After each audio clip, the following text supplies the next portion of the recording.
네, 안녕하세요. 소개해 주신 장창수 선교사입니다. 제가 계속 앞에만 앉아 있다 보니까요. 뒤에 얼마나 많은 분들이 오셨나 했는데 깜짝 놀랐습니다. 그새 많이들 오셨네요.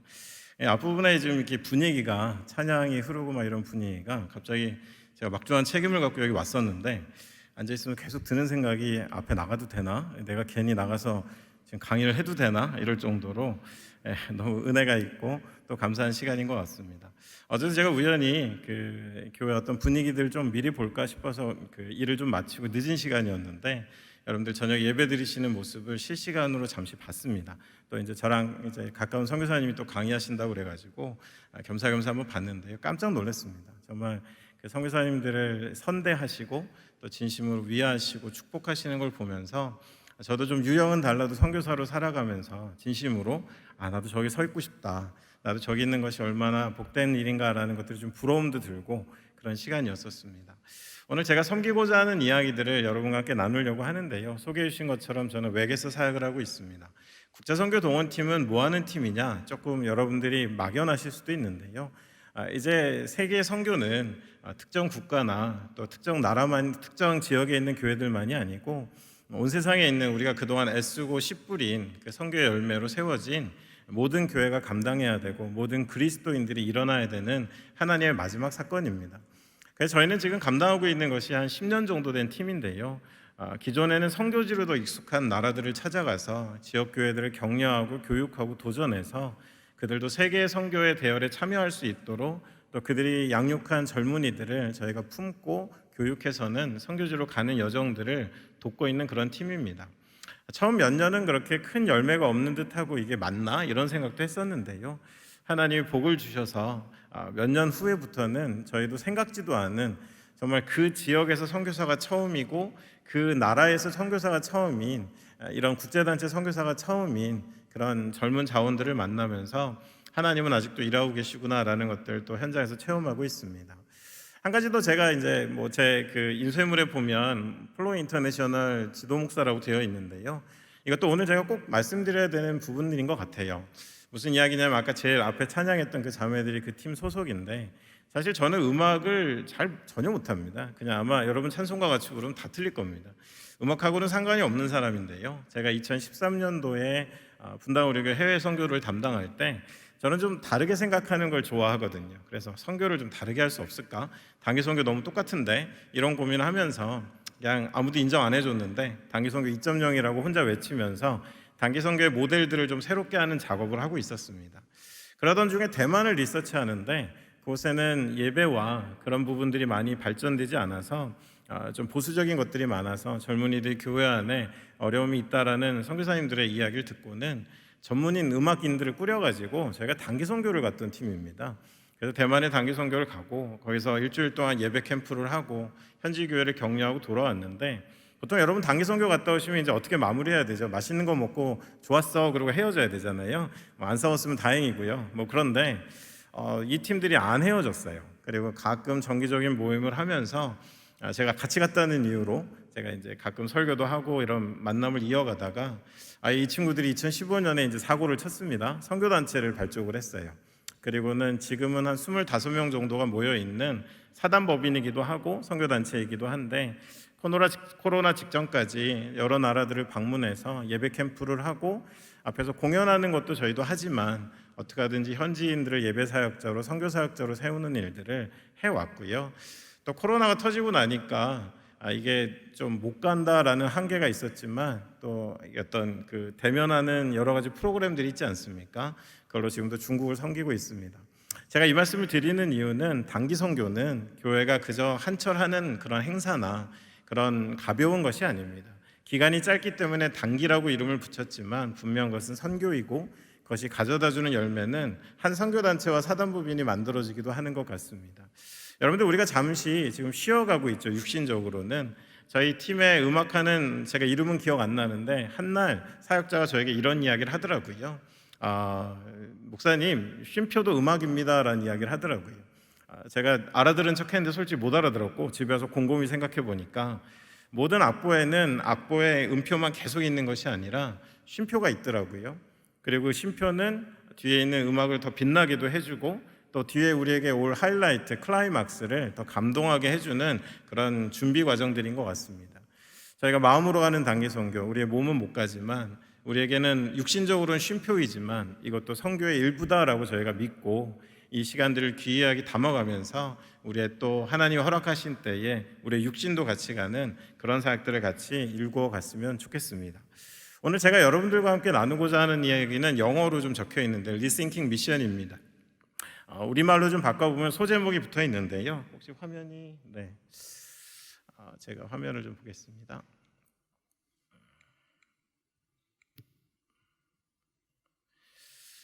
PPT 첫 화면을 좀 띄워주셨으면 좋겠습니다.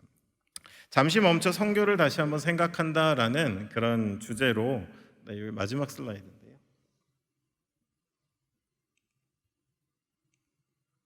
뒤로 돌아갔다가는 제가 슬라이드 다 보여드릴 것 같습니다. 첫 페이지 좀 부탁드리겠습니다. 잠시 멈춰 선교를 다시 한번 생각한다라는 주제로 여러분들과 이야기를 나누려고 합니다. 오늘 말씀 한 구절을 좀 먼저 읽고 같이 시작하려고 하는데요. 예레미야 12장 10절로 11절에 있는 말씀입니다. 여러분도 혹시 읽으실 수 있으면 가독이 가능하시면 한번 같이 읽었으면 좋겠습니다. 영어는 신경 안 쓰셔도 됩니다. 영어는 안 읽으십니다. 같이 한번 읽겠습니다. 시작. 많은 목자가 내 포도원을 헐며 내 몫을 짓밟아서 내가 기뻐하는 땅을 황무지로 만들었도다. 그들이 이를 황폐하게 하였으므로 그 황무지가 나를 향하여 슬퍼하는도다. 온 땅이 황폐함은 이를 마음에 두는 자가 없음이로다. 여러분들 예레미야 선지자를 통해서 하나님이 이 말씀을 주셨습니다. 그리고 하나님의 이야기를 그 메시지를 좀 정리해 보면 이 땅엔 여전히 내가 너무도 마음이 쓰이고 마음이 담기는 황무지가 많다라고 말씀하고 계십니다. 근데 그렇게 황무지가 많은 이유, 생명을 잃어버린 땅, 이전엔 그렇지 않았는데 그런 땅들이 많은 이유가 뭘까라고 생각해 보니까 누가 전문적으로 황무지를 만들고 다니는 것이 아니라 이를 마음에 두는 사람이 없기 때문이다라고 말씀하셨습니다. 제가 영어 표현을 일부러 좀 넣어놨는데요. 노 케어라고 되어 있는 것은 굉장히 냉소적인 표현입니다. 아무도 신경 쓰지 않고 마음을 두지 않기 때문에 그 땅에 여전히 황무지가 많다라는 이야기를 하고 계신 거예요. 여러분들 마음을 둔다라는 건 뭘까요? 여러분들 마음을 둔다라는 표현 정도 쓰시려면 적어도 우리에게는 이것이 우리의 일상을 방해하거나 우리의 일상을 가끔은 멈추게 하는 것이 마음을 쓰는 겁니다. 여러분들 가장 좋았을 때, 여러분 결혼 전에 연애하셨을 때, 지금도 연애 중이신 분들도 계시겠고 갑자기 이 말을 들었는데 기분이 나빠지시는 분들도 있겠지만 우리가 누구를 좋아하고 마음에 두면 어떻습니까? 문득문득 그 사람 생각나고요. 그 사람 때문에 일상이 방해받기도 하는 것, 그게 진짜 마음에 둔 겁니다. 이와 같이 이 땅에 있는 황무지와 같은 땅들을 바라보면서 그 마음에 두는 사람들을 하나님은 기다리고 계신데 마음에 두는 사람이 없기 때문에 여전히 이 땅에 황무지가 있다라는 어쩌면 우리를 향하는 하나님의 말씀이 아닌가라는 생각을 해보게 됩니다. 오늘 이곳에도 선교사님들이 많이 와 계신데요. 여러분들 선교사란 어떤 사람일까? 저는 이런 정의를 한번 말씀드리고 싶습니다. 선교사라는 분들은 어떤 분들일까? 어떤 단체 소속, 전문 사역자? 저는 그 이전에 아마도 그들도 일상을 사셨을 거예요. 그냥 직장을 다니시기도 하고 학교를 다니시기도 하셨을 겁니다. 그러던 중에 한 민족이, 한 나라가 자꾸 마음이 쓰이는 거예요. 그래서 그 사람을 위해서 기도하고 생각하면 생각할수록 자꾸 일상이 방해를 받는 거예요. 그리고는 내가 더 이상 방해받는 것들이 힘드니까 더는 견딜 수 없어서 나의 일상을 아예 그들의 한가운데로, 그 민족 한가운데로 옮겨버린 분들, 저는 그런 분들을 선교사라고 생각합니다. 다른 어떤 복잡한 학문적이고 사회학적인 용어보다도 내 마음속에 늘 그 민족이 있었고 그 민족으로 인해서 나의 일상은 방해받았고 더는 견딜 수 없어서 나의 하루하루 살아가는 일상을 그들 가운데로 옮겨버린 분들, 저는 그분들을 선교사라고 생각합니다. 하나님은 그런 사람을 기다리세요. 어떤 학문이 높고 학벌이 좋고 재산이 많고 사회에 유력하고 힘이 있는 사람들이 아니라 하나님이 기다리는 분은 바로 마음을 두는 자다라는 것입니다. 여러분이 마음으로 가는 단기 선교, 교회에서 만들어낸 어떤 하나의 행사가 결코 아닌 것 같습니다. 저는 그 문장 자체가 너무 좋은데요. 우리의 마음은 여전히 하나님과 같아서 육은 가지 못하지만 그 땅을 여전히 우리의 마음에 두고 우리의 일상을 멈추고 그 땅을 품는 것, 그것이 하나님이 기뻐하시는 모습이다라는 것입니다. 여러분들 이렇듯 하나님은 마음에 두는 자를 찾고 계세요. 여러분들 선교지를 향해 혹시 준비하고자 하는 마음들이 있다면 너무 여러분 외적인 것들에 집중하기보다는 내 마음이 향하는 곳, 내 마음이 간절히 원하는 것들을 여러분 살펴보셨으면 좋겠습니다. 이렇듯 오늘 마음으로 떠나는 단기 선교 가운데 과연 마음을 둔다라는 것, 이 시대는 어떤 시대고 우리는 하나님의 선교를 어떻게 이해하고 있는가, 그 이야기를 한번 계속해 보도록 하겠습니다. 여러분들 코비드-19, 여러분들 코로나라고 하죠. 굉장히 큰 변수가 되었습니다. 많은 분들이 이제 선교에 대해서 다양한 어떤 전망들을 내놓고 계세요. 근데 우리가 기억해야 될 것은요, 하나님의 선교는 코로나로 인하여서 멈추거나 중단된 적이 없습니다. 단지 우리가 기억해야 될 건, 여러분들 우리가 뉴노멀이라는 말을 많이 쓰는데 이게 어떤 코로나를 기점으로 엄청난 변화가 일어난다라는 이야기는 사실 아닙니다. 제가 오늘 설교 제목으로, 강의 제목으로 삼은 리싱킹 미션이라는 것과 연관이 있는데요, 여러분들 끊임없이 늘 하나님은 우리에게 올바른 길을 가기를 요구해 오셨어요. 변화를 요구하는 거죠.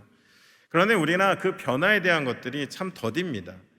근데 이 코로나 상황을 맞이해서는요, 이제는 늦출 수 없는 긴박한 변화의 요구들이 한꺼번에 쏟아지게 되었고, 이건 어떤 선교의 위기나 선교의 중단이 아니라 우리에게 요구하셨던 변화를 속히 이루어야 되는 하나님의 또 하나의 섭리다라는 것을 여러분 기억하실 필요가 있겠다라는 것입니다. 다시 한번 말씀드리지만 여러분, 코로나는 변화의 원인이 아닙니다. 변화를 가속화시키는 역할을 하고 있다라는 것입니다.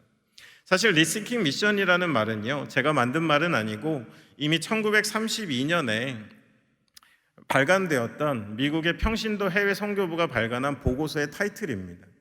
우리의 위대한 세계라고 부르는 선교를 다시 한번 돌아봅시다 라는 그런 취지로 록펠러 재단이 돈을 대고 해외 선교위원회가 여러 가지 조사를 통해서 만들어낸 보고서의 이름이 리싱킹 미션 C였었습니다. 제가 이제 단체에서 R&D를 담당하고 있습니다. 여러분, R&D가 뭔지 회사 다니신 분들은 아시지요?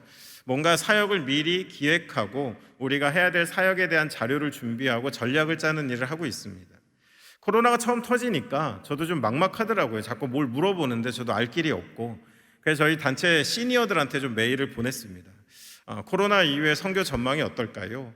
그랬더니 이게 좀 제가 원하지 않는 답변이 돌아왔는데요, 저희 웩이라는 단체가 108년 됐는데, 어제 인터섭은 더 오래됐죠. 저희가 한 108년 정도 됐는데 시니어들의 답변이 굉장히 강했습니다. 너무도 단순하게 몇 줄로 답이 왔는데요, 세계대전이 끝났을 때도 우리는 선교를 멈추지 않았고, 경제 대공황상에서도 우리는 선교사를 파송했다, 이렇게 나오니까 더 이상 할 말이 없었습니다. 50년차, 60년차 되신 분들이 옛날 역사를 들고 나와서 약간 별일 아니야 이렇게 말씀하시는 것 같아서 좀 물어본 제가 좀 머쓱해졌었습니다. 근데 여러분, 시간이 좀 지나고 나니까요, 그 말이 틀린 이야기가 아니었었습니다. 1932년도 이 보고서가 나왔을 때 그때 환경은 지금보다 결코 쉽지 않았습니다. 여러분 아시는 것처럼 그때도 팬데믹이 있었고요, 그리고 세계 경제 대공황이 있었습니다. 세계대전이 2번이나 일어나는 진행 중 가운데 이 보고서가 나온 겁니다. 모든 것이 멈춰서고 모든 것이 달라질 수밖에 없는 역사의 강제 가운데 사람들이 놓였는데요, 그때의 많은 이들은 하나님의 뜻으로 받아들인 것이 뭐냐면 우리의 100년의 선교를 잠시 멈추어 반성해보자라는 것이 많은 이들의 공감이었고 하나님의 요구다라는 그런 인식들이 확산되고 있었습니다. 실제로 여러분, 이 보고서를 읽어보면 참 놀랍습니다. 1932년도에 발간된 보고서인데도 불구하고 오늘날 많은 선교 포럼과 선교의 그런 회의 주체들이 고민하고 있는 주제를 다 담고 있습니다. 그들이 이야기하는 것들을 한번 간단하게 보니까요, 그들이 이 보고서 안에 담은 내용들 속에는 현지 교회의 역량을 강화함으로 인해서 현지 교회들이 성장해야 된다라는 이야기들도 담겨 있었습니다. 뭔가 교회를 많이 개척하는 것이 능사다는 식의 그런 개척 중심의 선교를 우리는 재고해야 된다라는 이야기도 있었습니다. 너무도 어렵고 총체적인 어려움 가운데 있는 사람들이 많은데 우리가 입으로 전하는 복음만 전할 게 아니라 그들의 삶을 돌봐야 되는 총체적 선교에 대한 요구도 그 보고서 안에는 담겨 있었습니다. 전문인 선교에 대한 이야기도 이미 등장하고 있었고요, 그 현지에 있는 그런 교회들이 자신들의 선교를 가질 수 있도록 자선교화될 수 있도록 도와야 한다라는 보고도 있었습니다. 실제로 중국에 정말 많은 선교사님들이 들어갔는데요, 여러분 잘 아시는 그 대지라는 그 소설가 펄벅이라는 분도 우리 안에 유명하지만 그분이 쓴 그 글 외에 그분은 사실 개인적으로 쓴 글에 선교사들에 대한 비평과 어떤 원망들이 굉장히 많이 남겨져 있습니다. 이유는 그 안에 이미 선교는 좀 그릇된 방향으로 가는 모델들이 많이 있었다는 거예요. 놀랍게도 이미 1932년 역사의 강제로 인해서 멈췄을 때 사람들은 리싱킹 미션, 자신들의 선교를 돌아봤고 그 돌아본 가운데 돌출됐던 많은 도전과 변화의 요구들은 사실 오늘날에도 우리가 100% 해결하지 못한 채 감당하고 있는 과제이다라는 것을 우리는 생각해 볼 수가 있다라는 것입니다. 한 가지 가장 주목할 것은 하나님의 존재였습니다. 이 보고서에서 이야기하는 것은 이제 우리가 하나님의 존재를 회복시켜야 된다. 그래서 여러분들 하나님의 성교, 더 미션 오브 갓, 미시오 데이라는 말이 사실은 1932년도부터 회자됐다라고 하지만 이미 이 보고서 속에는 하나님의 존재감을 우리의 성교 가운데 회복해야 된다. 더 이상 인간의 자원을 모으고 우리의 계획을 성취하고 우리가 속도를 정하고 방향을 정하는 인간 중심의 성교가 아니라 다시 하나님을 성교의 중심으로 초대해야 된다라는 그런 이야기들이 이 보고서 안에 또 담겨 있었습니다. 여러분들 우리보다 한참 앞선 곳의 이야기들이지만 오늘 우리에게도 동일한 도전이 있습니다. 과연 우리의 성교에 하나님이 가득 담겨 있는가? 여러분 제가 마지막에 적어놓은 것처럼 파워보트, 세일보트라고 되어 있는 하나의 예를 좀 들어보려고 하는데요. 여러분들 그림이 나와 있습니다. 그때의 고민이었습니다. 우리가 선교를 생각할 때 위대한 100년이라고 하는 서구 중심의 선교에서 선교는 이런 모양으로 흘러갔습니다. 여러분 항공모함이 있고요, 모터보트가 있고 또 노젓는 배가 있습니다. 여러분 이 배들의 특징이 뭘까요? 모든 동력과 힘이 안에 있습니다. 엔진에 기름이 채워져 있고 어떤 전기만 충분히 우리에게 공급되고 근력만 남아 있으면 내가 원하는 때 갈 수 있고 내가 원하는 곳으로 갈 수 있는 것. 어느 순간인가 하나님의 성령의 역할이 줄어들고 일종의 어떤 프로젝트로 또 어떤 교회의 판단으로 진행되는 많은 선교 활동들이 이제는 넘쳐나는 자원과 그들의 힘을 바탕으로 하는 이런 유형의 선교로 많이 흘러갔다라는 것을 그들은 반성했습니다. 그럼 도대체 어떤 선교가 돼야 되느냐? 우리 안에 대조되는 모습이 하나 있죠. 여러분 또 다른 종류의 배가 있습니다. 여러분 이 배를 세일보트라고 하는데요. 이런 배들의 특징은 뭘까요? 힘이 밖에서부터 옵니다. 바람이 불어줘야 되고요. 바람이 불면 가는 것이고 바람이 멈추면 멈춰야 됩니다. 심지어는 그 방향마저도 배를 운행하는 이가 강제할 수 없고 동풍이 부면 동쪽으로 서풍이 부면 서쪽으로 바람에 의지하여서 배는 가야 합니다. 어쩌면 힘이 밖으로부터 오는 것, 우리의 선교가 잘못 흘러가고 있지 않냐라는 것의 하나의 모델입니다. 우리가 이 두 가지를 비교해보면 이런 이야기가 가능하죠. 뭔가 파워보트라고 하는 첫 번째 말씀드린 그 모델 안에서 힘이 안에서 나옵니다. 세일보트는 힘이 밖으로부터 옵니다. 파워보트는 파일럿, 운전하는 사람이 바람을 경시할 수 있습니다. 더 실제적으로 말씀드리면 성령 앞에 기도하고 성령의 인도하심과 성령의 흐름에 우리가 깨어있기보다 우리 안에 재정이 있고 자원이 있고 우리가 하고자 하는 의지만 있으면 못할 게 없어라는 식의 그런 사역들이 많이 일어났다라는 것입니다. 반면에 세일보트라는 것은 이제 모든 이 배를 운행하는 사람은 바람과 함께 일해야 합니다. 바람의 방향을 읽어야 되고 바람의 흐름을 우리가 잘 이해해야만 배를 온전히 운행할 수가 있었다라는 것입니다. 운전하는 기술이 파워보트에 필요하다면 세일보트는 그저 바람을 타는 기술이 필요한 것입니다. 그리고 더더군다나 중요한 것은요, 저희도 이번에 코로나를 맞이하면 이런 일이 있을 줄 아무도 예상 못했지만 타임테이블, 모든 일이 이루어지는 그런 모든 절차와 시간들을 조종하는 사람이 임의로 정할 수 있지만 세일보트는 정할 수 없습니다. 바람이 결정합니다. 그 바람이 불어올 때 우리는 앞으로 갈 수가 있더라는 것입니다. 에이든 토저라는 분이 좀 이런 마음 아픈 도전적인 이야기를 우리에게 남겼습니다. 만약 오늘 교회에서 성령을 뺀다 해도 우리가 하는 일의 95%가 계속될 것이고 아무도 차이를 알지 못할 것이다. 그러나 신약 교회에서 성령을 뺀다면 그들이 행했던 일의 95%는 멈췄을 것이고 모두 그 차이를 알았을 것이다. 우리 안에 성령의 존재감, 우리가 정말 잠시 멈춰 리싱킹 미션, 우리의 선교를 돌아볼 때 그냥 나의 과거의 결과들을 인간적으로 분석하는 것이 아니라 얼마나 성령이 우리의 사역과 우리의 모든 것에 존재감을 드러내고 있는가. 제가 아는 제 동료 목사님은요, 같이 얘기가 안 돼요. 차 한잔 합시다 그러면 아내한테 물어봐야 된대요. 그리고 밥 좀 먹읍시다 그러면 아내한테 물어봐야 된대요. 우리 사역 좀 같이 합시다 그러면 아내한테 허락 맞아야 된대요. 여러분 적어도 그분에게 있어서 아내의 존재감은 장난이 아닌 거죠. 여러분 성령이 그런 것입니다. 우리가 기도합시다. 우리가 하나님의 바람을 탑시다. 하나님의 바람을 우리가 느껴봅시다라는 것이 우리 안에 입버릇과 같이 우리의 모임 가운데 늘 있다면 그 공동체 안에 성령은 존재감이 있는 것입니다. 그런 어느 순간인가 그런 간절한 기도가 없이 우리가 있는 자원으로, 우리가 가진 경험으로 우리가 하고 싶은 일들을 버무려서 우리의 일들을 한다라는 것. 앞서 우리 앞에 있는 에이든 토조의 말 속에서 95%의 일이 성령이 없이도 돌아갈 수 있다면 그것은 더 이상 교회가 아닙니다. 성령이 바람을 멈췄을 때 멈춰 서는 것이 교회다라는 것이지요. 우리도 결과를 내고 업적을 내는 것이 꼭 선교는 아닙니다. 하나님의 백성이 믿고 순종하여 가는 길 가운데 하나님의 때에 하나님의 일을 드러내는 것이기에 우리에게 이 리싱킹 미션이라는 이 주제 아래서 성령의 존재감은 반드시 확인해야 되는 무언가다라는 것입니다. 하나님의 선교는 이렇게 흘러왔습니다. 성부 하나님께서 그의 목적과 계획을 가지고 이스라엘을 선택하셔서는 가시적으로 그의 선교의 목적들을 흘려보내셨고, 이제는 그 많은 선지자들과 하나님의 말씀 속에 준비되어진 메시아가 이 땅에 오셔서 예수는 하나님의 나라의 천국 복음을 증거하시고는 우리에게 본을 보여주셨고, 이제는 약속하신 성령이 임하였을 때에 교회를 보내심으로 말미암아 그 교회가 또 교회가 사역자들을 보내심으로 인하여서 세상 곳곳에 예수님의 말씀 그대로 온 땅에 땅끝에 주님의 복음이 증거되는 일들이 진행 중에 있습니다. 여러분, 하나님의 일입니다.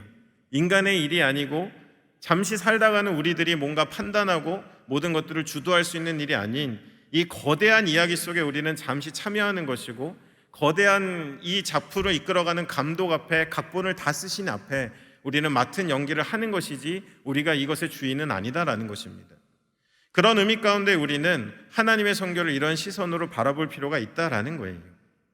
제가 한번 이 코로나의 중심을 지나면서 이런 문장을 적어봤습니다.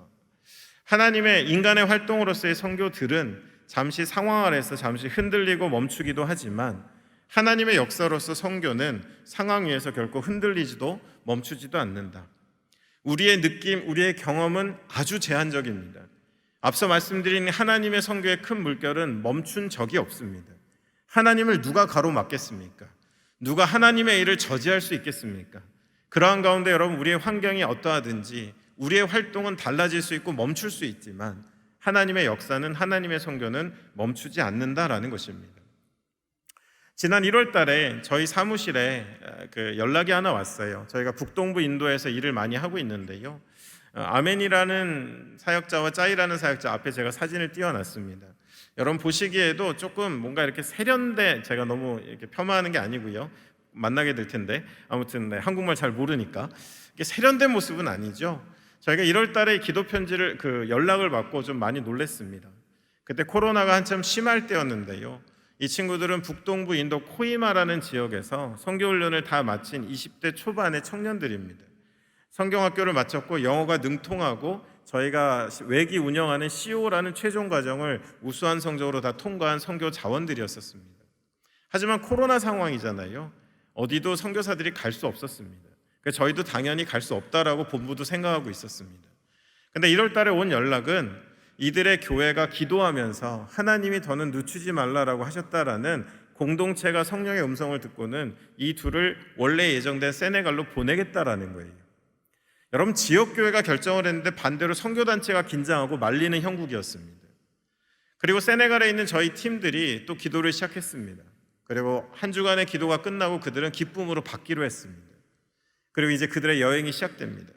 코히마에서 기차를 타고 콜카타로 내려왔습니다. 콜카타에서 다시 국내선 비행기를 타고는 델리로 갔습니다. 이제 그곳에서 자신들이 음성 확인을 받아야 됐었고 세네갈로 가기 위한 서류를 델리에 있는 영사관에서 받아야 되는 여정이었습니다. 근데 여러분, 이게 잘 맞지 않았어요. 영사관이 운영되지 않고 타이밍이 맞지 않는데 또 세네갈 팀이 움직이면서 서류를 만들어서 보내고 하는, 정말 반나절 단위로 기도하는 그런 긴박한 상황이었습니다. 실제로 서류가 다 꾸며지고 이 친구들은 22시간 동안 두바이를 경유해서 그 상황 속에 세네갈로 들어갔고 지금은 너무도 기쁘게 팀에서 사역하고 있습니다. 근데 여러분, 저희가 왜 더 긴장하며 기도했느냐? 여러분, 이 비행 여행이요, 아까 말씀드린 여정이 이 두 친구한테는 처음 비행기를 타는 일이었고 처음 해외로 가는 일이었습니다. 단지 하나, 하나님의 성령이 교회에 말씀하셨고 그 동일한 마음을 팀에게 주셨고, 그 과정들은, 여정들은 인간적인 눈으로는 코로나의 여러 가지 이야기 속에 이건 아니다라는 판단이 있었지만 그들은 믿음으로 첫 해외여행을 선교지로 향했고 지금 세네갈에서 팀에 합류해서 아름답게 사역하고 있습니다. 여러분들 멈추지 않더라고요. 저희에게 들려오는 이야기들은 하나님은 하나님의 적절한 때 일들을 하고 계시다라는 것입니다. 아마 여러분 앞에 있는 사진을 보시면 미얀마 금방 떠오르실 것입니다. 하단 좌측에 독재자의 얼굴을 들고 있는 사진만 제외하고는 다 저희 사역자가 보내온 친히 찍은 사진들입니다. 저희는 선교 동원팀이니까요, 한국에서 PhD를 마친 한 미얀마 목회자를 훈련시켜서는 미얀마 본국으로 도래를 돌려보냈습니다. 근데 공교롭게 아내가 한국 사람인데 한국에 와서 뭔가 치료를 하려고 나왔는데 그 사이에 군부 쿠데타가 벌어졌습니다. 여기서 박사학위를 하고요, 여기서 충분히 살아갈 수 있었던 그 미얀마 목회자는 내 민족 가운데 선교사가 나와야 된다라는 그 비전 하나 가지고 본국으로 돌아갔는데 공교롭게 얼마 되지 않아 군부 쿠데타가 일어났습니다. 여러분, 이 사역자는 어떻게 하고 있을까요? 영어도 잘합니다. 한국말도 못하는 척하는데 되게 잘합니다. 공부도 많이 했고요, 미얀마의 지역 교회들이 이 젊은 자원을 기대하고 있었습니다. 근데 할 수 있는 게 아무것도 없었어요.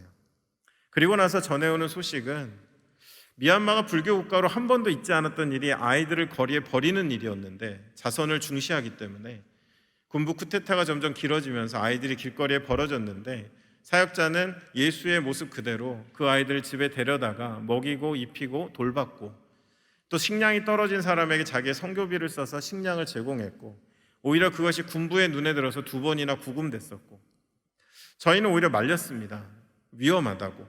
근데 그는 예수가 이곳에 계셨다면 어떻게 하셨을까라는 질문을 던지면서 그 일을 계속해 나갔었어요. 여러분들 위에 동굴 사진이 있죠. 4만 명이 있는 소수부족인데 군부가 전기와 물을 다 끊었습니다. 그래서 무려 10,000명이나 되는 사람들이 저렇게 동굴에 살고 있습니다. 여러분, 촛불 집회 같이 보이는 저런 불꽃이 보이시죠? 그 지역에 있는 교회가 연합하여 모여서 나라를 위해서 기도하는 장면입니다. 집 앞에 들인 아이들의 모습과 식량을 제공해서 먹는 모습입니다. 최근에도 제가 좀 소식을 중간중간에 끊기는데 들었습니다. 제자훈련을 4군데나 하고 있었는데 지금 미얀마는 코로나 때문 군부 쿠데타뿐만 아니라 우기인데다가 전염병이 돌아서 목회자들도 많이 생명을 잃고 있습니다. 제자훈련하는 그룹이 4개나 있었는데 모두 통보했대요. 내가 더 이상 갈 수 없다. 상황이 이러니까. 근데 여러분, 그 다음 주에 놀라운 일이 일어났습니다. 내가 갈 수 없다 통보했는데 진흙탕길을 걸어서 강 요일에 배정된 20명이 넘는 사람들이 이 사역자의 집을 찾아와서 말씀을 배우고 돌아가는 일들을 지금 제가 말씀드린 이 순간에도 하고 있습니다. 여러분, 우리는 거시적으로 볼 때 많은 것들 안에 우리가 익숙했던 활동들이 중단될 수 있습니다. 변형될 수 있습니다. 그러나 하나님의 마음을 가지고 내 현장 속에 예수를 떠올리며 내게 맡긴 사명을 생각하는 사역자들은 그 상황 속에 또 하나님의 원하시는 일들을 발견하고 전진하더라는 것입니다. 여러분들, 우리가 코로나 기간을 지나면서 적어도 3가지를 기억해야 됩니다. 여러분, 이 기간은요, 재헌신의 기간입니다. 솔직하게 말씀드려서 저도 코로나가 터지고 굉장히 어려웠습니다. 저는 출장 업무를 주로 하는 전략을 짜고 기획하는 그런 파트에 있는 선교사다 보니까 저는 그렇게 후원금이 많지도 않습니다. 그래도 은혜로 삽니다. 근데 제 안에 있어서 강의를 하거나 이런 것도 솔직히 저의 사역 비용입니다. 근데 코로나가 터지니까요, 제가 1년 동안 잡혔던 강의 60개가 그냥 다 캔슬이 됐습니다. 이거는 강의가 캔슬된 문제가 아니라 약간 이제 먹고 사는 문제가 이제 달리는 상황이 됐었습니다. 그래서 뭔가 제가 10여 년 사역하면서 처음으로 중심이 약간 흔들리는 걸 느꼈을 때 우연히 읽었던 한 글에서 리커미팅이라는 단어를 봤습니다. 다시 과거로 돌아가 봤습니다. 교회 전임 사역을 내려놓고 사역자로 선교사로 살아가겠다라고 서원하고 그 길을 떠났을 때 저는 아무 대책이 없었습니다. 그리고 제가 어떤 일을 하게 될지 아무것도 정해진 게 없었습니다. 그때 있었던 건 한 가지, 헌신밖에 없었습니다. 하나님이 저를 깨우신 것 같아요. 다시 헌신하면 된다.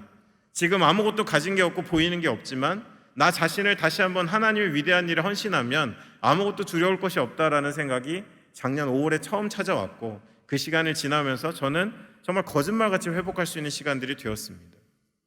여러분, 마음으로 떠나는 단기 선교, 여러분의 마음을 재헌신하십시오. 지금 우리가 육신으로 갈 수는 없지만 하나님 문만 열어주십시오. 저한테 길만 열어주십시오. 제가 초심으로 돌아가서 온전히 하나님의 영광을 위해 달려가겠습니다. 여러분, 그 마음을 우리가 다시 한번 다지고 드려야 되는 시간들이다라는 것입니다. 아마 선교사님들도 제가 감히 헤아릴 수 없는 많은 어려움들이 있으시겠지만 선교사님들 처음 그 선교실을 가실 때 그때 마음, 아무것도 보장되지 않는 어린아이들 손 이끌고 후원교회도 마땅치 않고 내 사역이 어떻게 될지도 모르는 가장 막막했던 때에 오직 하나 하나님을 의지하셨던 것처럼 여러분, 우리 이때를 지나면서 우리의 마음을 재헌신했으면 좋겠습니다. 다시 한번 하나님이 우리에게 보여주시는 것들을 같은 마음으로 품겠다라고 재헌신하는 시간들이 되어야 한다는 것입니다. 그리고 분명 많은 것들이 여러분 변할 것입니다. 그렇기 때문에 우리에게는 재교육이라는 것이 필요합니다. 기존에 우리가 가는 것을 잠시 멈추고 다시 하는 것이 아니고요, 우리는 시대의 변화를 읽고 교육받을 필요가 있습니다. 영어 표현 가운데 언런이라는 표현이 있어요. 내가 익숙한 것들을 내려놓는 것, 그 내려놓는 것이 이루어졌을 때 비로소 리런, 다시 배울 수 있습니다. 그냥 내가 믿고 있는 것을 꼭 쥐고는 새로운 걸 배운다, 그냥 담겼다 흘러가게 되어 있습니다. 한 가지 더, 우리가 이런 헌신과 재교육이 이루어진다면 우리는 우리의 사역들을 재조정해야 합니다. 너무 과거에 미련을 두기보다는 시대에 우리 앞에 있는 요청들을 우리는 직시해야 된다는 것입니다. 여러분, 이렇게 되었을 때 분명 코비드-19의 이 시간들은 기회가 될 것이고요, 이 시간을 어떻게 보내느냐에 따라서 어쩌면 우리의 다음 걸어갈 길의 차이가 날 거다라는 말씀을 드리는 것입니다. 오늘 목사님이 깜짝 놀랍게도 강의를 해주셨죠. 그 짧은 기간 안에 선교의 흐름을 다 정리해 주셨는데요, 아마 제가 이 말씀을 드리면 여러분 더 명확해지실 것 같습니다. 이제 여러분들 어제 인터서브를 통해서도 우리가 선교사고 선교지다라는 이야기를 들었는데요, 그것은 그냥 여러분 돌출된 구호가 아닙니다.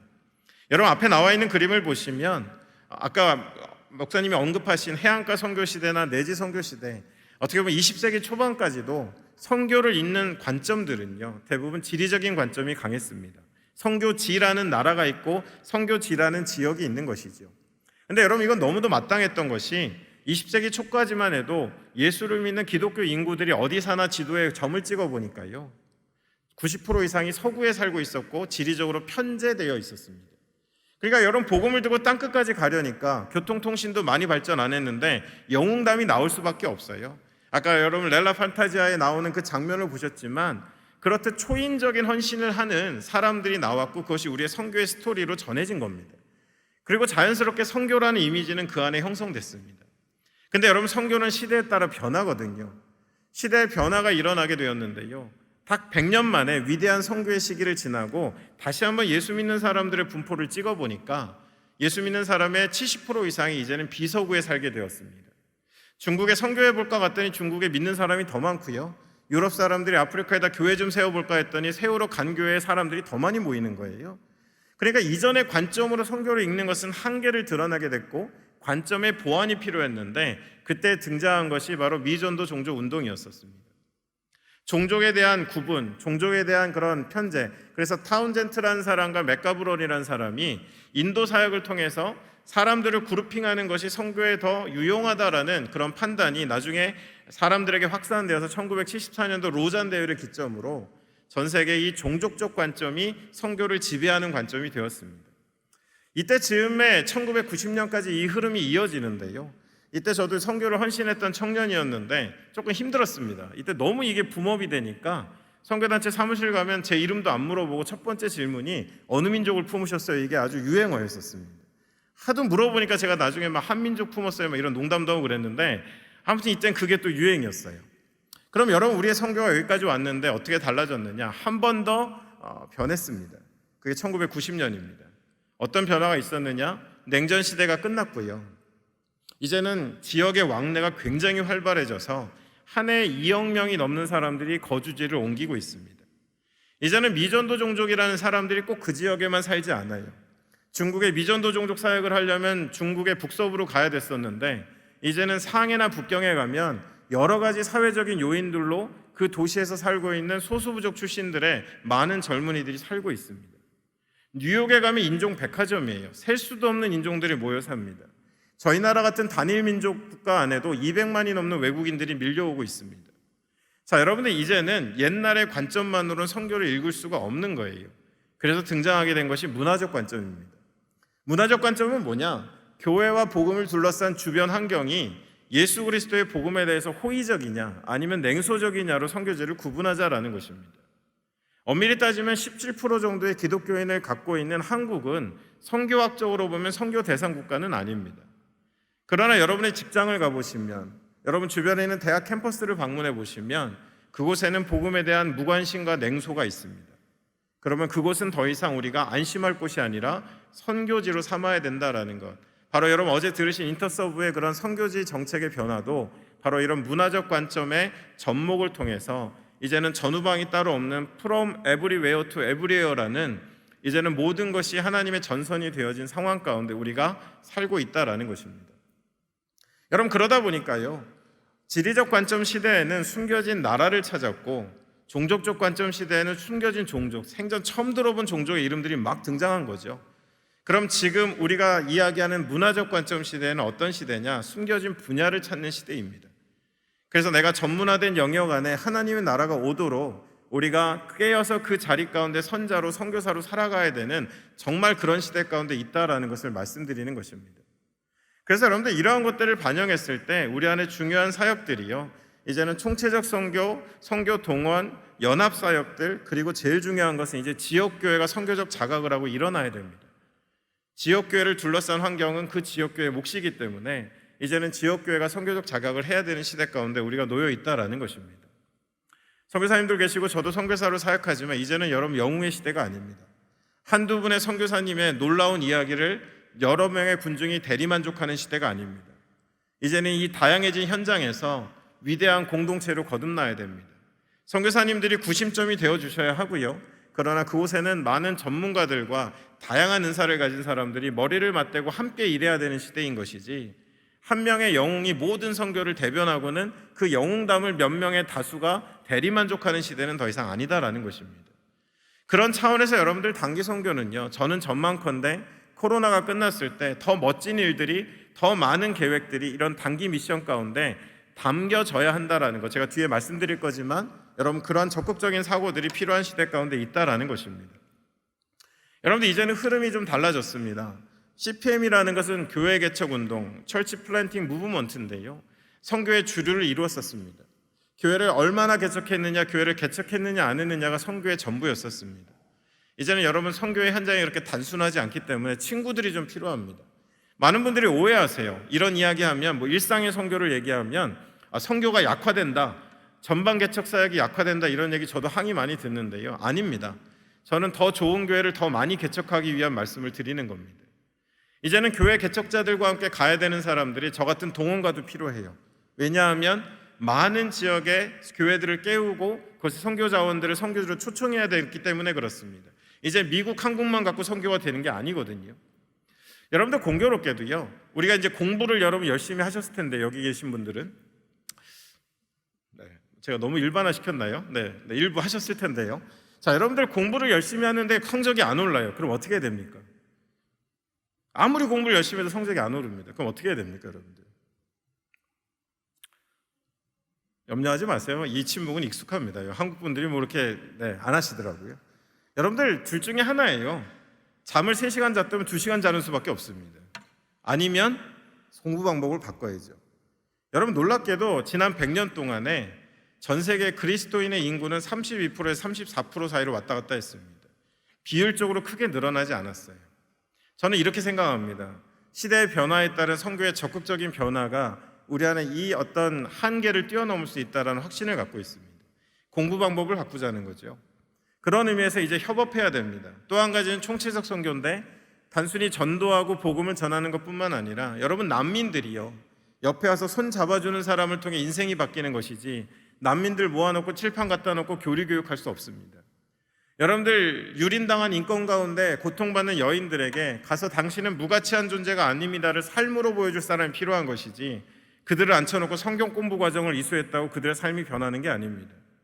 8살, 11살의 노동 현장에 11살, 8살, 11살의 전쟁터에 내몰린 어린이 노동자나 어린이 군인들을 우리가 성경 공부 교재를 갖고 바꿀 수 있는 것이 아니라, 하나님은 너희를 그렇게 무가치하게 창조하지 않았다라는 것을 우리의 삶으로, 몸으로 보여줄 수 있는 참된 이웃들이 다가갔을 때 여러분 그 다친 문들이 열리는 것입니다. 여러분 이렇듯이 이제는 선교는 이와 같은 축을 통해서 우리가 함께 나아가야 된다라는 것입니다.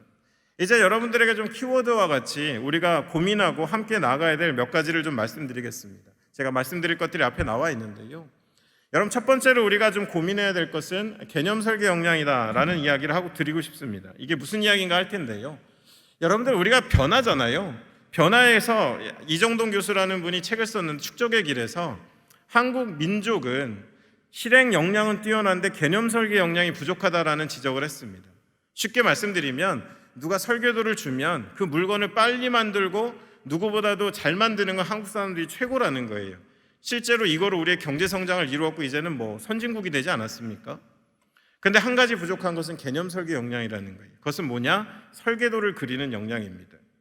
여러분, 이게 선교에 어떻게 접목되느냐? 분명 코로나로 인해 또 시대로 인해 많은 것들이 변해가는데 실행 역량만 가진 분들은 어떨까요? 둘 중에 하나예요. 이제 더 이상 내가 하는 게 안 먹히네, 멈춰서거나 아니면 난 모르겠고 하던 일 계속 할래라고 고집하실 거예요. 개념 설계 역량을 가져야 시대는 이렇고 복음은 이런데 필요는 이렇고 사회적인 여러 가지 현상들은 이런데 우리는 이 일을 해야 되지 않을까라는 그런 판단을 하려면 개념 설계 역량이 필요해요. 그러려면 우리에게 필요한 두 가지는 건설적인 시도와 경험이라고 이정동 교수는 이야기합니다. 저는 이 원리가 선교에 너무 필요한 것 같아요. 여러분, 단기 선교도요, 많이 바꾸세요. 많이 새로운 걸 시도해 보십시오. 어쩌면 선교 분야 가운데 냉정하게 말씀드려서, 제가 마음으로 가는 선교는 처음 보지만 냉정하게 말씀드려서 선교의 영역들 중에 가장 20년 전이나 비슷하고 발전이 안 되고 있는 것이 사실은 단기 선교입니다. 이유는 고민하지 않기 때문에 그렇습니다. 여러분, 실행 역량, 교회가 정한 때에 교회가 정한 일들을 수행해내는 것이 아니라 여러분 모여서 우리가 어떻게 더 하나님의 뜻을 이 시대에 걸맞게 이루어갈 수 있을까를 같이 고민하자라는 말씀을 드리는 거예요. 여러분, 이 역량을 우리가 키워가야만 우리는 변화 가운데 선교에 동참할 수가 있겠다라는 것입니다. 그리고 또 한 가지 제가 꼭 강조드린 건 여러분 도시사역입니다. 도시사역은 여러분 간단하게 말씀드리면 이런 거예요. 코로나 이후에 도시가 지금 많은 분들이 분리되고 흩어질 거라고 그러지만 그렇지 않습니다. 도시로 모여드는 건 본능입니다. 더 나은 삶을 향해 사람들은 계속 도시로 이동하게 되어 있습니다. 아마 코로나가 지나면 저는 더 급증할 것 같습니다. 그래서 어떤 분들이 2050년까지 세계 인구의 75% 이상이 도시에 살게 될 거라고 합니다. 근데 여러분, 더 놀라운 통계는요, 오늘 저와 여러분 만나고 하루 자고 일어나면 전 세계 도시에 16만 명 정도의 불신자 젊은 계층이 유입된다고 합니다. 그러니까 우리가 아무것도 안 하고 도시를 바라보고 있으면 16만 명이 하루에 늘어나고 있는 거예요. 믿지 않는 사람들이. 더더군다나 여러분, 도시에는 뭐가 있어요? 더 나은 삶이라는 것 안에 만몬을 숭배하는 그런 영적인 기류들이 있고요, 또 수많은 우상들에 모여있는 곳이고 수많은 종교가 모여있는 말 그대로 전쟁터입니다. 근데 여러분, 놀랍게도 현장 선교사님들 가운데 도시 사역을 하시는 선교사님과 조금 외곽 지역을 사역하시는 선교사님들의 비율을 따져보면 500대 1입니다. 도시 사역을 전문적으로 하시는 선교사님들의 숫자가 1이라면 외곽 사역을 하시는 분들이 500이라는 거예요. 필요는 도시로 가고 있는데 사역은 아직 따라가지 못하는 것이 현재 상황입니다. 여러분, 우리가 단기 선교를 가도 어때요? 우리보다 많이 못 살고 줄 게 많은 지역 가면 조금 신나고 은혜 많이 받으시잖아요. 수원제일교회 안 그런지 모르겠는데 제가 경험한 건 그랬습니다. 여러분들이 하도 무표정하셔가지고 제가 한번 찔러보는 겁니다. 하긴 지금 마스크를 쓰고 계셔서 그렇죠? 네, 맞습니다. 우리가 서로 알아보려면 이러고 만나야 되지 않습니까? 네.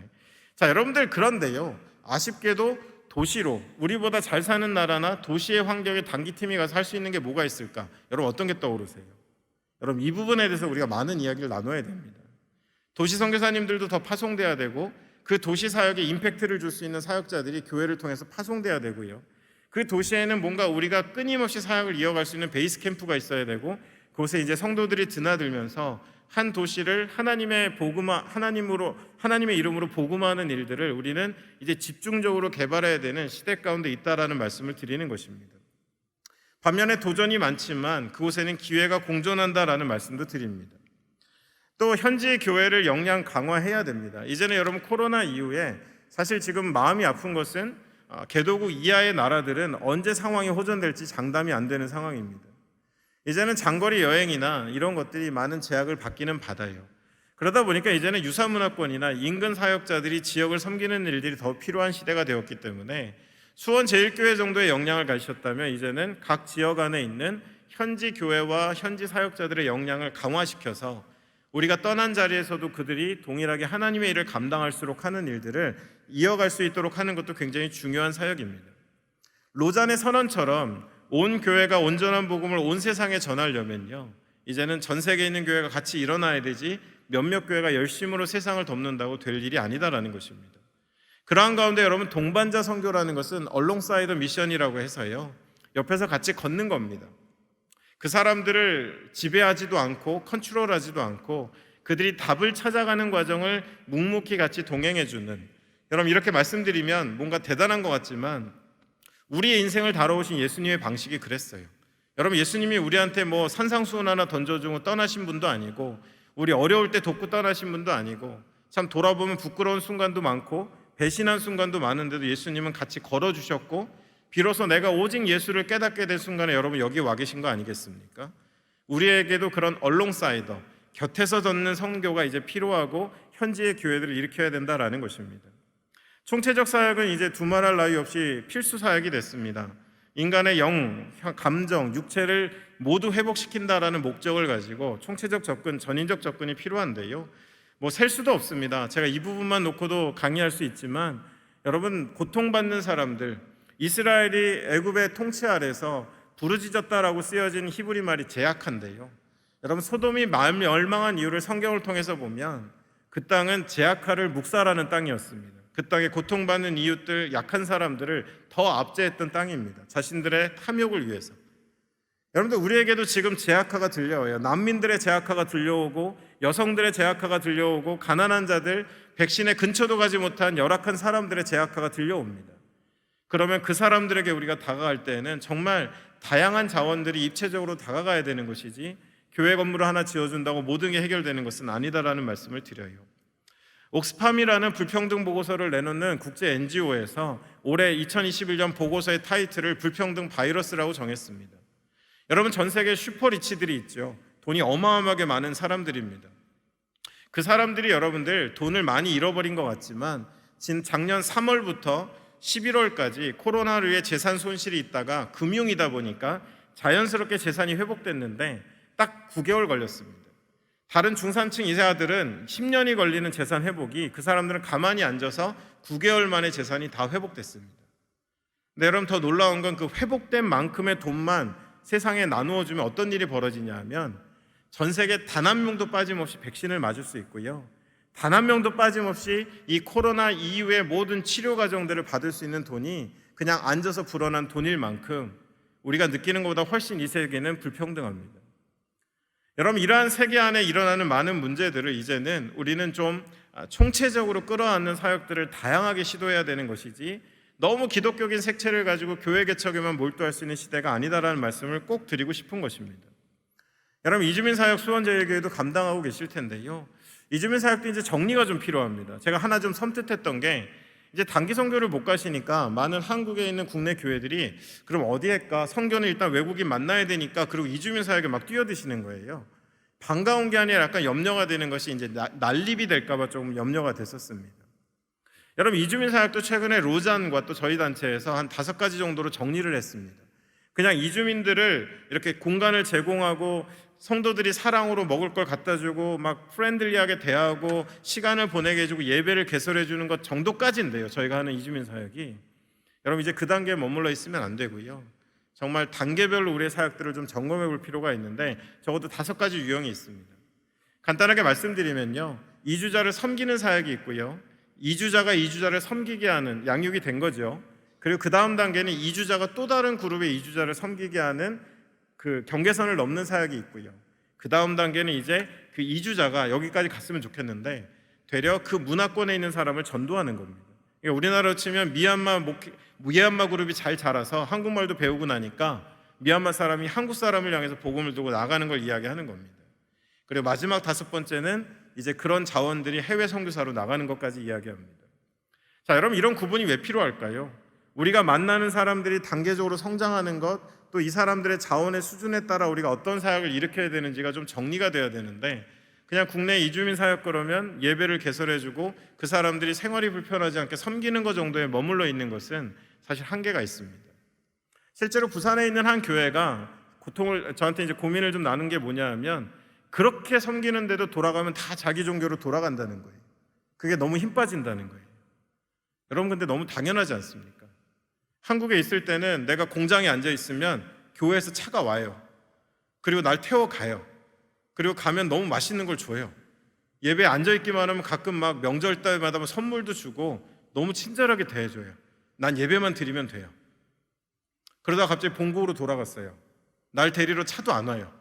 예배 잘 드린다고 상도 안 줘요. 먹을 것도 안 줍니다. 여러분, 그 신앙이 지켜지겠습니까?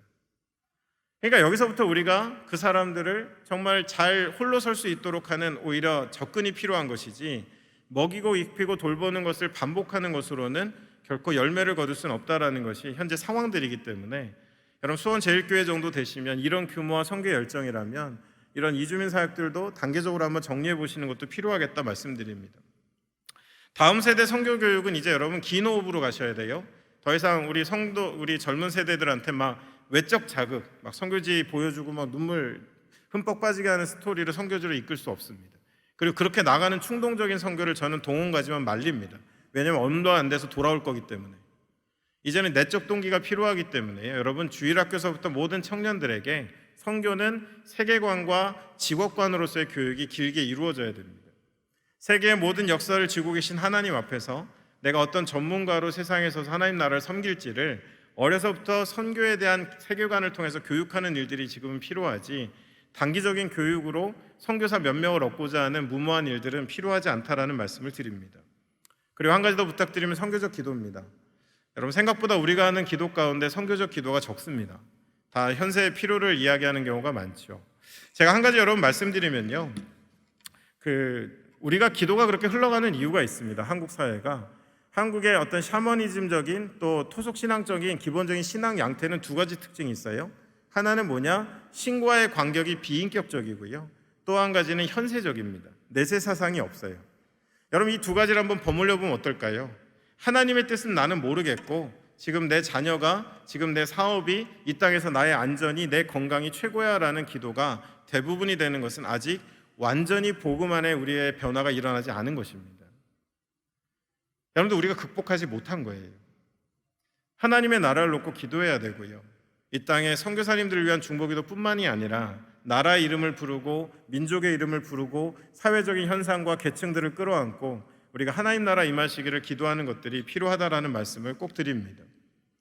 앞서 도표는요, 여러분들 단기 선교가 달라져야 될 것에 대해서 제가 한번 강의하면서 만들었던 도표인데요, 간단하게만 말씀드리면 도시 유형의 사역이 필요하고요, 여러분 혹시 관심이 있으시면 이 자료는 여러분 이 교회 안에서 공유하셔도 됩니다. 제가 한 장에 얼마 이렇게 받지 않겠습니다. 그러니까 여러분 목사님 통해서 받으시면 되고요. 그래서 여러분들 이 단기 선교도 이제는 도시형 단기 선교가 좀 필요하고요, 그리고 이제 단기 선교지와 필요와 그리고 공급을 좀 입체적으로 연결할 수 있는, 마치 우리가 여행을 갈 때 에어비앤비를 통해서 숙소를 구하듯이 선교주의 필요와 그리고 이쪽에서의 자원이 더 실시간으로 연결되는 그런 플랫폼들이 나오고 있고요. 그리고 현지에 있어서 우리가 교회에서 이루어지는 양육의 연장선에서 현장 교육으로 이루어졌으면 하는 마음이 있고, 그리고 우리는 일주일 그 이하의 시간을 머물다 돌아오지만 그것이 하나의 불씨가 돼서 일종의 무브먼트로 이루어질 수 있는 가치들을 조금 더 우리가 고민하는 것이, 그 사례들을 좀 적어놓은 도표인데 이런 것들이 좀 필요하다라고 말씀을 드리겠습니다. 이제는 여러분들, 아까 여러분 안심하실 때 이제 일상이 선교구나, 여러분 이제 거진 오셨는데 제가 빨리 마무리하겠습니다. 여러분들 이제 나는 일상이 선교니까 더 이상 부담 안 가져도 되겠구나, 자꾸 꿈에는 네팔이 보이는데 이제 안 가도 되겠구나, 여러분 이러시는 수 있는데요, 여러분 그런 일이 아닙니다. 여러분 이제 전선이 없다니까요. 우리 모두가 누가 되어야 되냐면 프론티어가 되어야 되는 거예요. 내가 선자리에서 한 걸음 선을, 내 한계선을 넘는 일들을 여러분이 해주셔야 되는 거예요. 여러분 여기 장로님들 계시죠? 아까 우리 선교부 장로님도 앞에 나오셨었는데, 우리가 알고 있는 장로로서의 역할이 있잖아요. 거기서 선교적 장로님들은 한 걸음 더 나가야 되는 거예요. 우리의 통상적인 라인을 넘는 거죠.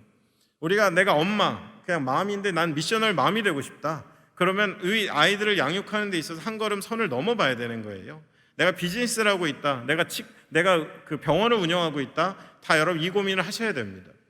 앞에 나와 있는 건 다큐멘터리, 제가 최근에 본 다큐멘터리인데 환경 문제도 굉장히 여러분 심각해요.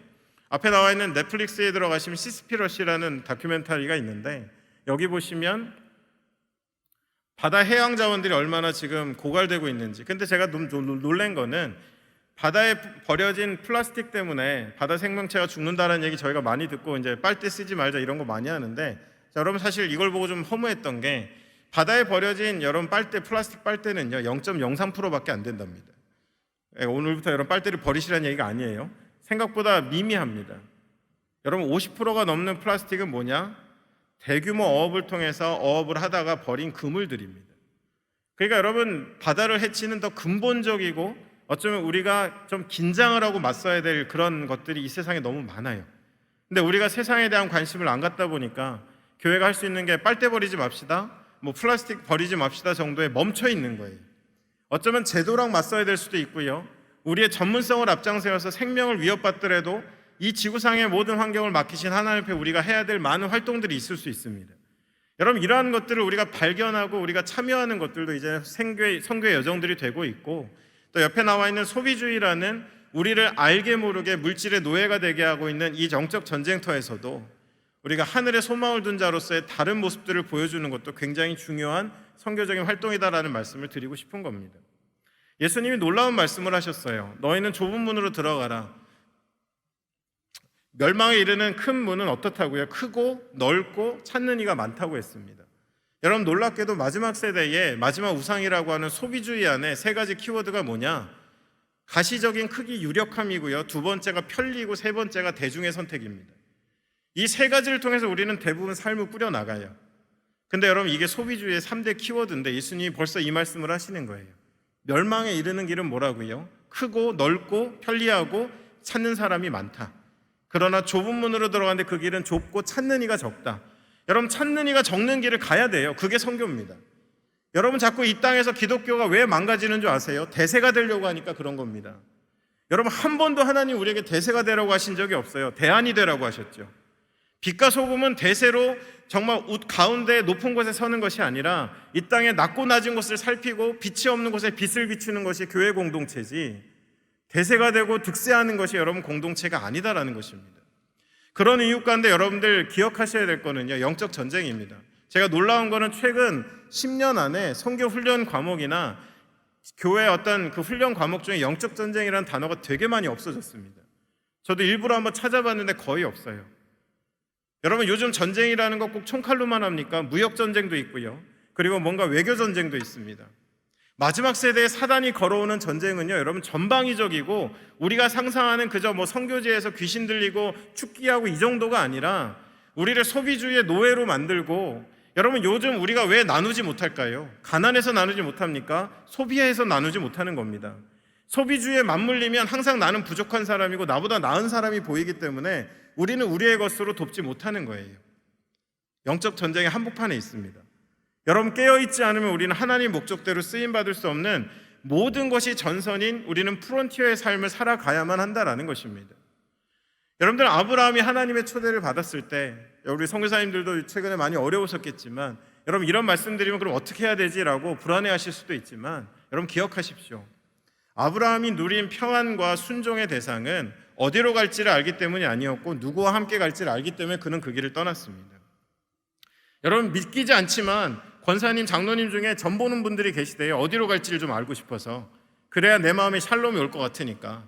또 어떤 사기꾼 같은 목사들이 기도 한번 하고 미래를 얘기해 주면 다 거기 가서 기도원 가서 이렇게 헌금하시고 하는 분들이 여긴 없겠지만 이렇게 해야죠. 여긴 없겠지만 많다는 거예요. 여러분 어느 순간부터 우리의 평안이 어디로 갔어요? 어디로 갈지를 알아야 평안해지는 정말 큰 왜곡이 일어났습니다.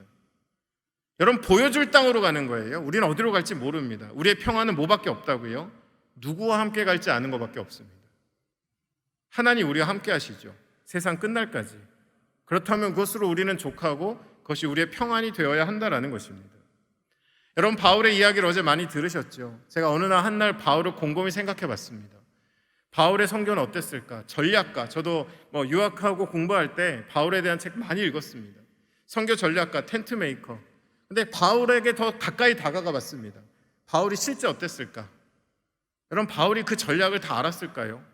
바울이 정말 뭐 텐트 메이킹이란 전략을 알고 내가 3차 전도여행을 하면 여기서 이런 사역을 하고 여러분 다 알았을까요? 성경을 읽어보면 그는 하루하루 성령에 순종하며 믿음으로 한 걸음을 뗐던 사람일 뿐입니다. 그가 남긴 걸음걸음이 사도행전이 됐고 그가 애끓는 마음으로 쓴 글들이 성경이 된 것이고 그의 남긴 족적을 후대가 정리한 것이 1, 2차 전도여행이 된 것이지 바울은 그저 하루하루 성령의 존재감을 붙잡고 살아갔던 사람이고 그의 행적이 사도행전이 된 것뿐입니다. 그럼 다시 한번 강조드려요. 성령의 존재감. 우리에게 아무것도 없고 막힌 듯 하지만 우리가 성령과 동행함으로 인해서 여러분들도 당장은 내가 하는 일이 뭔지 모르시지만 여러분의 걸음걸음이 하나님의 사도행전이 되셨으면 한다라는 것입니다. 여러분, 예수님이 하신 사역들을 정리할 때 저는 이 말씀이 모든 걸 포괄한다고 생각합니다. 예수님은 도시와 마을을 다 다니셨어요. 성전에 앉아서 계신 분이 아니었습니다. 전도하셨어요. 가르치고 전파하셨습니다. 그럼 말만 하셨느냐? 약한 것과 병든 것을 고치셨습니다.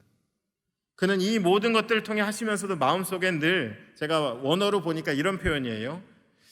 몸이 아플 정도로 내가 괴로운데, 왜냐하면 문제를 잔뜩 끌어안고 저렇게 힘들게 살고 탈진하고 소진하는데 어찌할 바를 모르는 저 사람들 너무 힘들다, 내 몸이 아플 정도로 고통스럽다 라고 하시고는 또 하나의 주기도문, 너희는 성교의 주인 대신 추수한 주인에게 청하여서 추수할 것이 많으니까 추수한 일꾼을 보내어 달라라고 기도하라라고 또 하나의 주기도문, 주님 가르쳐 주신 기도가 이 안에 담겨 있습니다. 저는 여러분 성교 동원 사역자다 보니까 욕심이 나요. 교회가 일반적인 주기도문을 외워주시는 횟수만큼 추수할 일꾼에게 청하여 추수할 일꾼을 보내어 달라라고 우리가 기도했다면 지금 세상은 조금 더 달라지지 않았을까? 나의 현세적 필요만을 구할 때에 그 사이사이에 한 번만이라도 주님, 선교의 주인 되신 하나님, 이 땅에 이렇게 고통받는 사람들이 많고 아직도 복음이 밟지 못한 땅이 많은데 이곳에 더 많은 일꾼을 보내주십시오라고 우리가 기도했더라면 조금 더 우리의 세상은 달라지지 않을까라는 생각도 해보게 된다라는 것입니다. 여러분, 마지막 우리가 읽었던 본문 다시 한번 여러분 띄워드리는데요, 하나님 말씀하십니다. 많은 목자가 내 포도원을 헐며 내 몫을 짓밟아서 내가 기뻐하는 땅을 황무지로 만들었도다. 그들이 이를 황폐하게 하였으므로 그 황무지가 나를 향하여 슬퍼하는도다. 온 땅이 황폐함을 이를 마음에 두는 자가 없음이로다. 여러분, 마음으로 떠나는 단기 선교 하나님 기뻐하실 것입니다. 그러나 그것이 겉으로만이 아닌 여러분의 마음이 정말 이곳이 아닌 그곳에 있어서 정말 몸이 아플 정도로 괴로워하시는 예수님의 마음을 가지고 우리도 그 땅을 품고 문이 열리지 않은 지금 육신은 못 가지만 마음은 가고 문이 열린 그때에는 우리의 마음을 재헌신하셔서는 하나님의 나라를 위해서 쉬지 않고 달려갈 수 있는 여러분들, 또 우리 선교사님들, 또 여러분의 공동체 되었으면 좋겠습니다. 여러분, 선교는 환경이 허락할 때 하는 것이 아닙니다. 필요가 발생할 때마다 하는 것입니다. 여러분, 이 코로나가 끝나면 얼마나 많은 필요가 전 세계에 있겠습니까? 얼마나 고통받는 이웃들이 많겠습니까? 지금부터 우리가 설레이는 마음으로 계획을 짜고 마음으로 가는 단기 선교가 끝났을 때 우리의 온 몸과 온 육신을 다, 우리의 가진 것들을 다해서 그 땅을 향해 달려갈 수 있는 저와 여러분들 되시기를 간절히 축원합니다.